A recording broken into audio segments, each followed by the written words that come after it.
이재명 대표가 13시간 30분 만에, 그러니까 실제로 이제 조사는 9시 정도 끝난 걸로 알려져 있고, 이제 조서를 검토하는 거 있잖아요. 경찰이나 검찰에 가서 조서를 쓰면 보여줘요. 이거 네. 당신이 한 말 맞냐? 네. 쓴 게 맞냐? 이제 검찰이 그런 짓 많이 하잖아요. 이렇게 된 거라고 상대방한테 강요 비슷하게 이야기를 해. 그러면 그 사람 답을 애만 하잖아요. 근데 마치 내가 답을 그렇게 한 것처럼 조서를 꾸미는 경우가 많아. 그 사건이 옛날에 수원역 무슨 뭐 소녀 중학생 살인 사건 그런 식으로 해갖고 유죄 덮어 씌우거든요. 어쨌건 이재명 대표가 12시쯤 12시 조금 넘어가지고 나왔다 이런 얘기고. 그러니까 이게 조서를 확인할 때는 정말 꼼꼼하게 해야 됩니다. 특히나 이제 조서를 작성하는 수사관들은 지문까지 넣어요. 그러니까 예라고 대답했다가 아니라 고개를 끄덕이며라고 괄호를 치고 예 이런 식으로 이렇게 지문까지 넣거든요. 그러니까 내가 그때 어떤 행동을 했는지를 사실 우리는 못 보잖아요, 나를. 그러니까 교묘하게 전체적인 분위기를 그러니까 수사관이 의도한 방향으로 이렇게 끌고 가는 그런 경우가 굉장히 많단 말이죠. 그러니까 엄청 자세히 봐야 됩니다. 예. 자, 황기자 TV를 통해서 제가 잠깐 봤어요. 야, 근데 저거를 보면서 10시 한 반쯤부터 이제 곧 나오겠다 하니까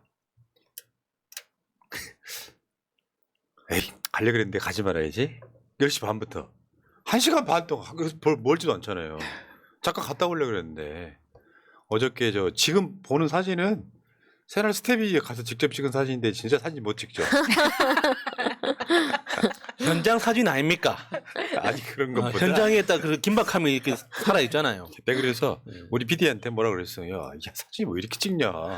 포커스는 정청래한테 맞춰져 있잖아 지금. 아 근데 대표님이 나올 때 우리 곽 PD님이 저기에 서 있던 이유가 있더라고요. 왜냐면 저 뒤쪽에 그 극우 포지션에 있는 사람이 어떻게 무슨 짓을 할지 몰라서 곽 PD를 거기다 세워놓은 거였다 그러더라고요. 아, 방패로. 굉장히 중요한 역할을 하고 있었던 겁니다. 그래요? 경호원 역할을 했네요, 그러면. 그래서 차 타고 이제 떠나는 장면까지. 이걸 언제까지 해야 될까 이런 답답함이 있긴 합니다만 이거는 백현동 사건은 가장 명확해요. 확실한 증거가 있기 때문에 가장 명확해요. 하나씩 볼게요. 이재명 대표 나와서 한 말이에요. 검찰이 목표를 정해놓고 꽤 맞췄다. 쉽게 표현하면 답정너 수사였다. 근데 이게 어처구니 없는 게 백현동 사건을 이해하려면 부산 LCT 생각하면 돼요. 대장동도 마찬가지지만. LCT 사업자들한테 그때 당시 어마어마한 게이트가 있었잖아요. 예. LCT를 짓겠다고 하는 사람들이 부산의 정치인들한테 막 뇌물 쓰고 막 지금 박형준 부산시장은 위아래층 아직도 내가 봤을 때 그거 기부 안 했을 걸. 노예층 위아래층을 박형준이 살고 있어요. 그것도 어떻게 거기를 당첨됐냐 그랬더니 우연히 복도방 부동산 앞을 지나가다가 우연히 물건이 나왔다고 샀다 위아래층으로. 그리고 그 LCT를 짓게 하기 위해서 바닷가에다가 허가를 내주고 1,000억 원 들여서 도로를 깔아줬어요. 그러면 그 사업자한테 특혜 아닙니까? 그렇죠. 이것만 봐도 백현동 사건은 되게 단순한 건데 어제 이재명 대표가 한 말 중에 굉장히 명언이 하나 있었습니다. 역사의 심판에는 시효가 없습니다. 그러니까 검찰이 곧 사라질 거다. 뭐 이런 뜻 아니겠습니까? 자, 이거 오늘의 한마디 읽어봅시다. 어저께 들어가기 전에 했던 말. 벌써 4번째 소환입니다. 저를 희생제물 삼아 정권의 무능과 정치 실패를 감춰보려는 것 아니겠습니까? 없는 죄를 조작해 뒤집어 씌우는 국가폭력, 정치검찰의 공작수사가 아니겠습니까? 세계사에 유례없는 무혈 촛불혁명을 완성한 우리 국민입니다. 윤석열 정권은 기억하십시오. 역사의 심판에는 시효가 없습니다. 정권의 이 무도한 폭력과 억압은 반드시 심판받고 대가를 치를 것입니다. 저는 권력이 아니라 세상을 바꿀 권한을 원했습니다. 티끌만한 부정이라도 있었다면 10여 년에 걸친 수백 번의 압수수색과 권력의 탄압으로 이미 가루가 되어 사라졌을 것입니다. 구속영장을 청구한다면 제 발로 출석해서 심사받겠습니다. 저를 위한 국회는 열리지 않을 것입니다. 검찰은 정치가 아니라 수사를 해야 합니다. 회기 중에 영장 청구로 분열과 갈등을 노리는 꼼수는 포기하십시오. 아무리 이재명을 소환해도 정권의 무능과 실정은 가릴 수 없습니다. 국민을 억압하고 민주주의를 파괴하는 정권의 국가 폭력에 맞서 흔들림 없이 국민과 함께 가겠습니다. 소명을 다하는 그날까지 결코 멈추지 않겠습니다. 멋있었어요. 진짜 저는 이재명 대표를 이따가 그 이야기 따로 하겠지만 김대중 대통령 점점점 닮아가고 있어요 지금. 예. 어저께 네 번째 출석할 때 서울지검의 반부패 1, 2, 3부가 총출동했답니다. 참. 이재명 한 사람 때문에. 그러니까 지금 중앙지검에도 이 사건에 투입된 검사가 한 30명 이상 돼요. 뭘 찾아낸 게 없어요. 뭐 억지로 깨맞추는 거지. 이재명 대표 입장에서도 답정너야 너 백현동 사업자들한테 특혜 준 거잖아 라고 특혜 준 것들을 깨맞추는 거예요. 그러니까 지금 검찰이 내세우는 뭐 유죄의 증거라고 내세우는 것들 있죠. 사실은 다 검찰이 다 무죄라는 증거를 계속 더 많이 만들어주고 있는 거예요. 그렇지, 해석을 네. 검찰이 그런 식으로 해석을 이상하게 하는 것뿐이지 실제로는 무죄의 증거들이거든요. 저게 이재명 대표의 혐의라고 검찰이 주장하는 내용. 주거 지역이 아니었던 옛 식품연구원 부지를 준 주거 지역으로 용도 변경. 이거 박근혜 정권이 이렇게 하라고 압력을 넣었던 거. 서류도 나와 있잖아. 민간 임대를 일반 분양으로 변경한 것도 마찬가지입니다. 그러니까 준 주거 지역이라는 게 그러니까 아파트를 지을 수 없는 게 아니라 아파트만 지어야 하는 게 주거 용도로 변경을 하는 거고 준 주거 용도는 아파트도 지을 수 있지만 상업용 부동산도 지을 수 있다. 예를 들면은 굉장히 큰 그 빌딩들 있잖아요. 사무용 빌딩들 이런 것들을 지을 수 있다. 그런 용도로 변경을 한 게 그 당시 성남시가 성남 발전 계획으로 잡아놓은 게 그러니까 그 지역을 그러니까 일종의 R&D 단지로 만들고 싶었던 거예요. 성남시 비전으로는. 그런데 주거용지로 변경을 해놓으면 아파트 말고는 지을 수가 없으니까 성남시의 어떤 비전을 그 관철하기 위해서 준 주거용지로 변경을 했던 거예요. 기왕 바꿀 거면 박근혜 정부의 그 요구도 들어주고 성남시의 비전도 그 관철시키기 위해서는 필요했던 거죠. 예. 그리고 세 번째 성남 도시공사를 사업에 참여시키지 않고 용도 변경했다. 이것도 골 때리는 게 언제 씨발 뭐 공공개발하는데 대개 보면 LCT처럼 민간이 지어가지고 분양을 하고 거기에 이런 거거든. 옛날에는 뭐였냐면은 LCT 같은 경우도 선의로 해석하면 뭐냐면요. 이렇게 만들어져서 그 시에 세금이 들어오는 정도로 서브를 해줬던 거예요. 네. 이 개발 사업이라는 게 원래. 그렇다가 대한민국 역사의 80% 공공환수는 이재명 시장 때 이루어진 거예요. 근데 그 이재명한테 사업에 참여시키지 않고 용도 변경했다. 그러면서 특혜 줬다 이런 식으로 이야기하는 거. 그때도 이야기 나왔잖아요. 당시에는 부동산 경기가 좋지 않아서 성남시 도시공사가 참여할 여지도 없었고 당시에 국민의힘 계열이 다수당이어서 통과시키기도 힘들어서 그냥 포기한 거. 다 내용으로 나오는 건데.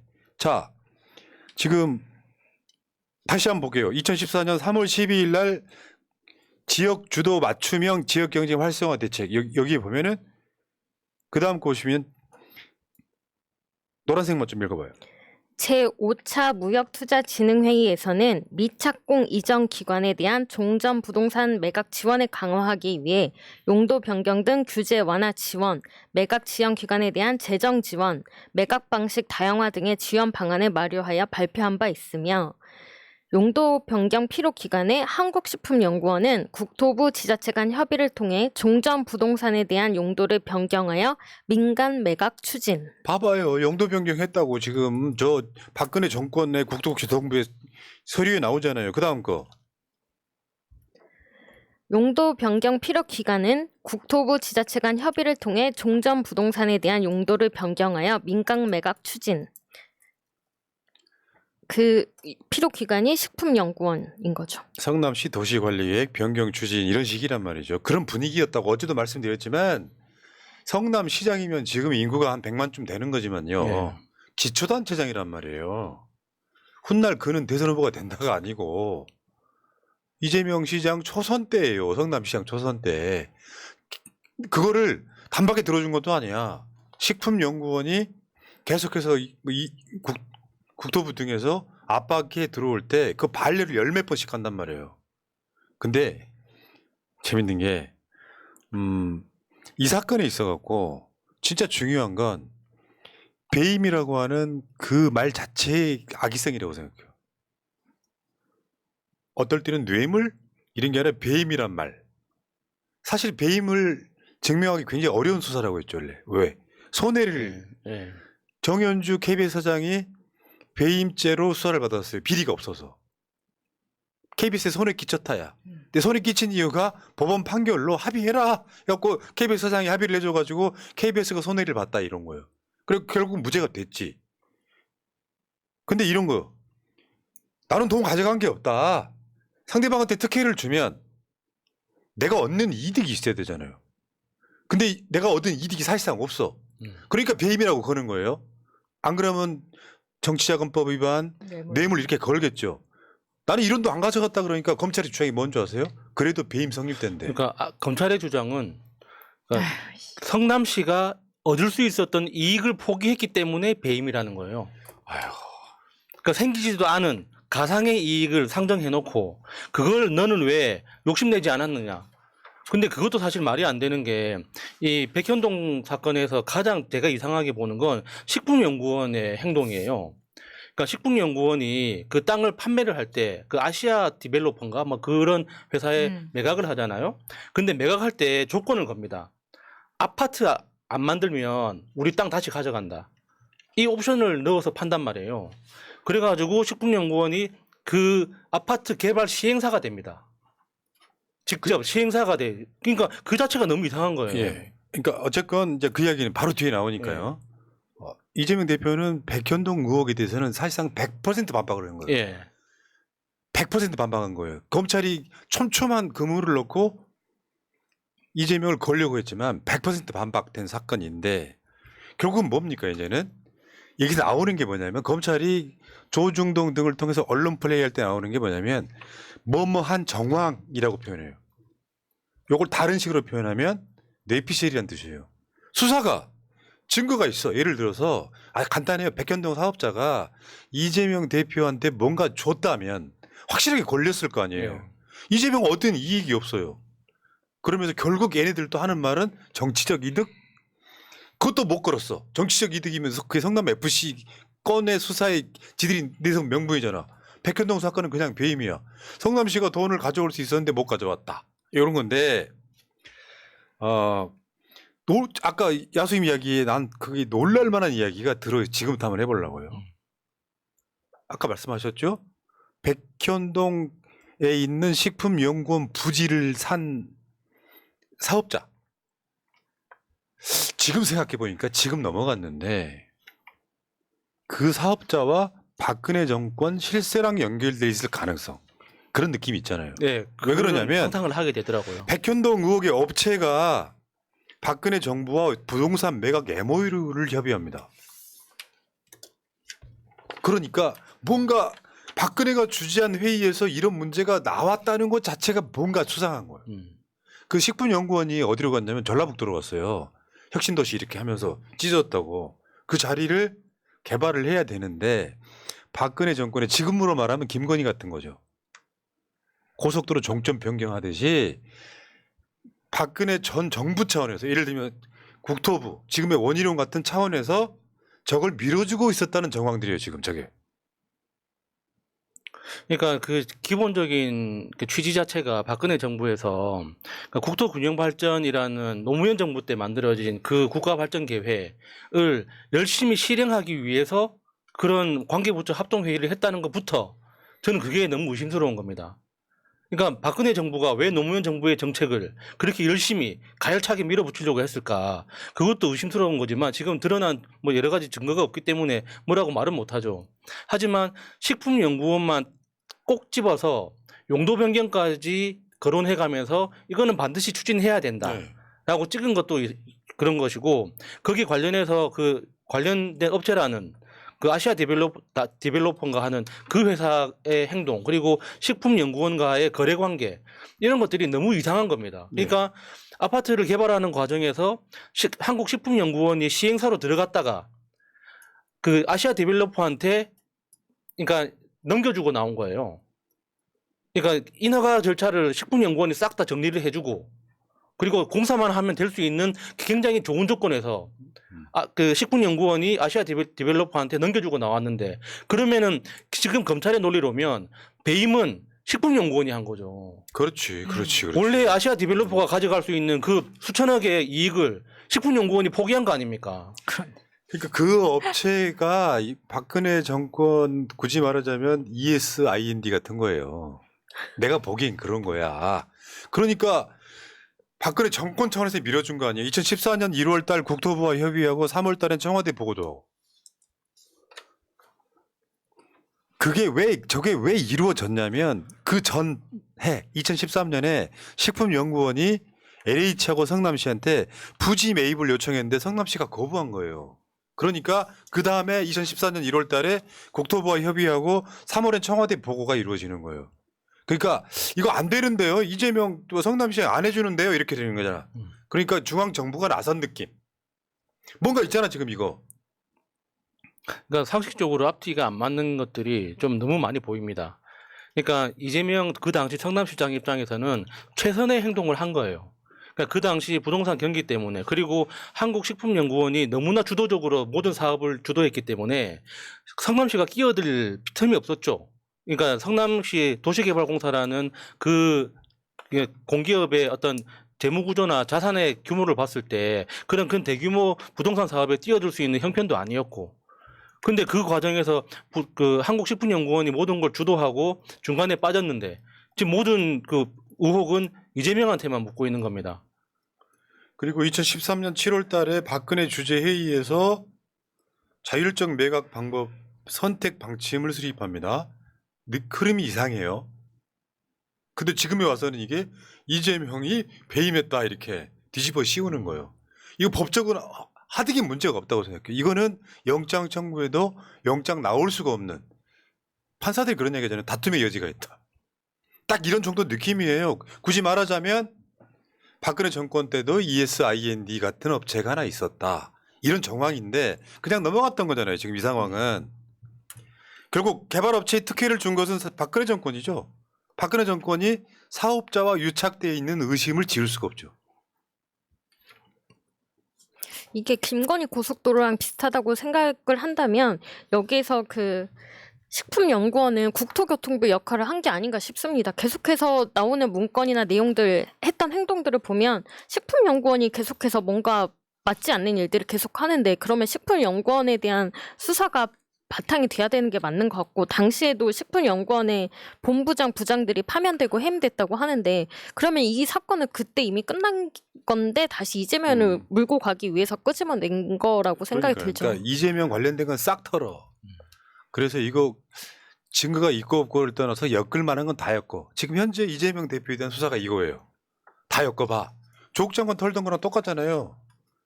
사모펀드가 안 나오니까 입시 비리로 방향 턴 해가지고 표창장 위조했다. 부인 징역 4년 이렇게 돼버린 거죠. 지금 이세- 이게 어. 네. 아니 이 새끼 뭐 설마 제가 욕을 했겠어요? 잘못 들으셨겠지. 아니 대장동을 열심히 파다가 안 되니까 지금 백현동 왔는데 어제 백현동 수사 끝나고 나서 시원찮았나 봐요. 오늘 갑자기 법카를 다시 끌고 나온 거 보면은 백현동도 뭐가 없었다는 반증입니다. 요거는 거의 완벽합니다. 그러니까 기승전결의 구조가 이재명 대표의 자기 변론이 거의 완벽한. 이재명 걸려고 이번에 저 보궐선거할 때 이재명 대표의 저기 정무부실장 김남준 정무부실장 저 걸었었잖아요. 당시에 그 저 인천 계양을 해 이름도 까먹었다. 뭐였지? 윤영선? 네, 윤영선. 윤영선 후보가 가짜 계양 사람이다 했던 거 저거 1심 무죄 났는데요. 핵심을 보니까 판사가 똑똑해. 뭐 말이냐면 가짜 계양 사람이다. 그러면서 그때 기억들 하시겠지만 네. 이 사람은 계양에 살고 있지도 않다. 목동에 산다. 목동에 사는데 이야기했는데 가짜 계양 사람이란 말에 이 사람이 계양에 살고 있다는 뜻이 내포돼 있다는 거죠. 계양에는 살고 그러니까 활동을 하거나 뭘 하고 있으나 이 사람이 심정적인 것은 계양 사람이 아니다. 그래서 요거는 허위 사실이 아니다. 뭐 이런 취지예요. 그러니까 개양 사람의 탈을 쓴 강남 사람이다. 막 이런 느낌이네요. 그러니까 가짜 계양 사람이란 네. 말은 계양에 살고 있지 않다는 뜻이 아니고 계양에 살고 있으나 정서적으로 이 사람은 계양 사람이 아니다. 선거용이다. 뭐 이런 식으로 예, 예. 무죄가 났다 이런 얘기고요. 이런 판사는 훌륭해요. 그러니까 굉장히 문학적 판결이네요. 이재명을 걸려고 저렇게 해갖고 네. 저런 사람들이 저 무죄가 나거나 이런 상황이 계속 만들어지고 있는 거. 그리고 어저께 그 김용 민주원권 부원장 재판이 또 있었잖아요. 네. 목요일 날. 근데 이제 빨간아재가 거기 갔다 왔잖아요. 빨간아재 방송 여러분들 보시고요. 가장 재판. 훌륭한 방송 빨간아재 방송. 네. 요즘 빨간아재 놀러 안 온다. 서울이 집이 아니라서. 자, 뭐냐면 이거 재밌더라고. 고 유한기 유족한테 유동규가 2억 이상을 빌려갔다는 거야. 왜? 난 저게 이해가 안 되는 게 이런 정황이에요. 또 유동규가 또 방송 보면서 또 걸라 뭐냐면은 나중에는 삥을 뜯었어요. 나중에는 내가 갚으려고 그랬다. 빌려갔다. 이렇게 될 수 있잖아요. 여러분 사기죄 하나만 정확히 알려드릴게요. 내가 이 사람한테 언제 갚겠다고 돈을 빌려가요. 근데 안 갚아요. 사기죄예요. 그런데 사기죄가 성립이 안 되려면 뭐가 있어야 되냐면 중간에 일부라도 갚아야 돼요. 그냥 만 원만 입금하면 돼요.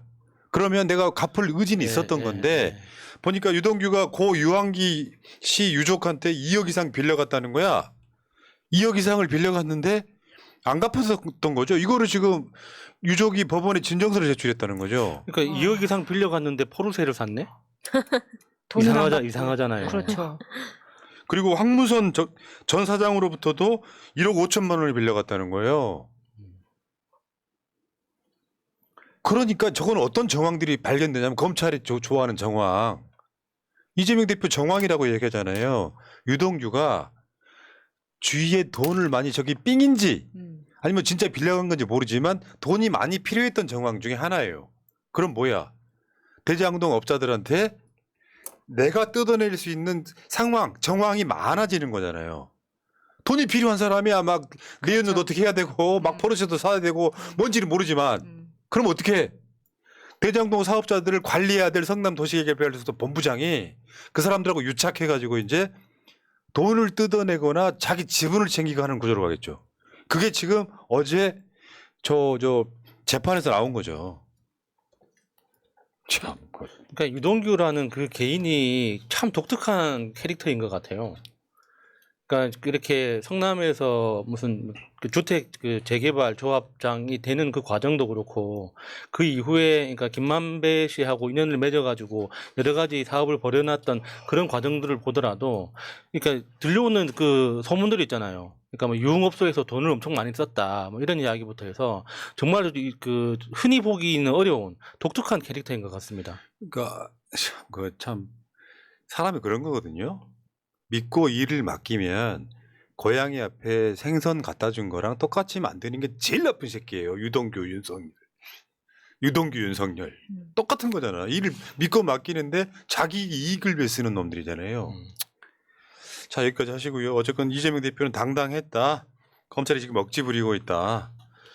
저는 마차임 생각에 동의합니다. 이놈들 정권 바뀌면 싹 쓸어버려요. 그렇죠. 진짜 나쁜 놈들이네. 리스트 안에 있습니다. 1만 명 리스트. 자 여기까지 하겠습니다. 예.